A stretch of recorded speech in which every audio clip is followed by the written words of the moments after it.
Business is flourishing at the local hardware store in Itabariña, Brazil. The owner, Amaury Araújo, worked in construction in Florida for 4 years. But when the U.S. economy crashed, so did his American dream. The U.S. dollar has lost so much value, and the money I was making there did not translate into as much money in Brazil as compared to what I could make here. So it was not worth it to stay in the United States anymore. Tens of thousands of Brazilians just like Araújo have left the U.S. in the past year alone in a surge of reverse migration. And many have returned to small towns like Itabariña.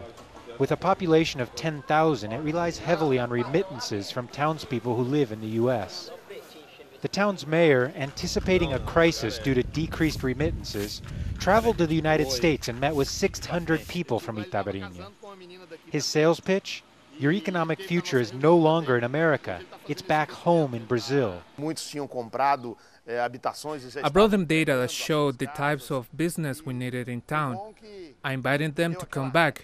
The dollar was falling, and they were losing their enthusiasm for the U.S., asking themselves if it was really worth it. So they listened to my speech and knew that Itabariña was waiting for them with open arms. 200 people have returned this year alone.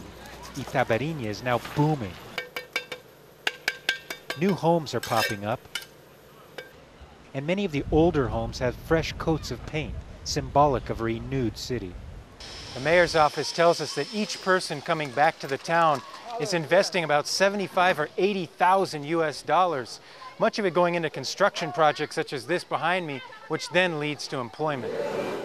Elmer Coimbra spent 8 years in the US as a chef, but recently returned to open one of the only restaurants in town. He now employs 8 people serving 300 lunches a day. On every block there are similar stories. I am now living my American dream, just back here at home and not in the United States. Gabriel, Elizondo, Jazeera, Itabariña, Brazil.